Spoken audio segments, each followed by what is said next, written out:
Rising sea levels caused by climate change are flooding homes on the coast of Indonesia's Central Java.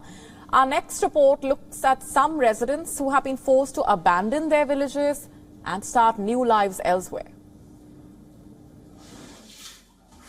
Kashmini sweeps, but there's no stopping the water. Her home is in the village of Timbulsloko on the northern coast of Central Java. The area has been hit hard by rising sea levels.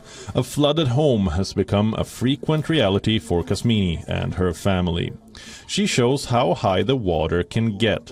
Her daughter, Dwi Ulfani, can't even remember a time when the house didn't flood. I want to live someplace that isn't like this. Somewhere with more land, and that's dry, hopefully somewhere that's safe from floods. She plans to study airport management. Her parents plan to move. Sukarman, her grandfather, has lived in the village for most of his life, working as a handyman and staying close to his family. He's raised his house and the land around it twice, but the house keeps getting flooded. The village was good. It was nothing like this. It was just dry land. It was lush, lots of vegetation. It became like this 10 years ago. Sukarman thinks younger people, such as his granddaughter, should move away if they can. But he knows that with no money or other family homes, he is likely to spend the rest of his life living in these conditions. While his son, Purtadi, has realized it is time to leave and build a new life somewhere else. We can't stay here because the water keeps rising, so we need to keep raising the land. But it's difficult because there's no money. The effects of climate change are acutely felt by this community. Many villagers have fled the area, becoming climate migrants, seeking new lives in places that are drier and higher above sea level. Asia left Mondoliko about 2 years ago. Rising seas and stronger tides as an effect of climate change had destroyed her village's crops and washed away dirt paths used by her neighbors. Asia says she and other villagers adapted the best they could.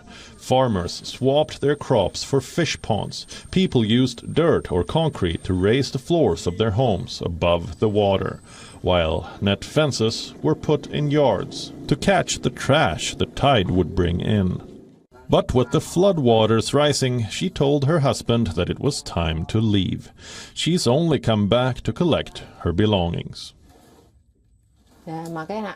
Yes, I was worried. What if my house was flooded and the road cannot be accessed? My house lies quite low, so if there were a big flood water, it could get in. Now the house is uninhabitable. She now lives 3 miles away in a 1-bedroom concrete apartment that she found on rent in Semarang. And for this climate migrant, a few photos on the wall are all she has to remember her old home. According to the UN's Intergovernmental Panel on Climate Change report published this year, Asia and her fellow villagers are just a few of the some 143 million people that are likely to be uprooted by rising seas, drought, searing temperatures, and other climate catastrophes over the next 30 years. Bureau Report, WION, World is One. WION now available in your country. Download the app now. Get all the news on the move.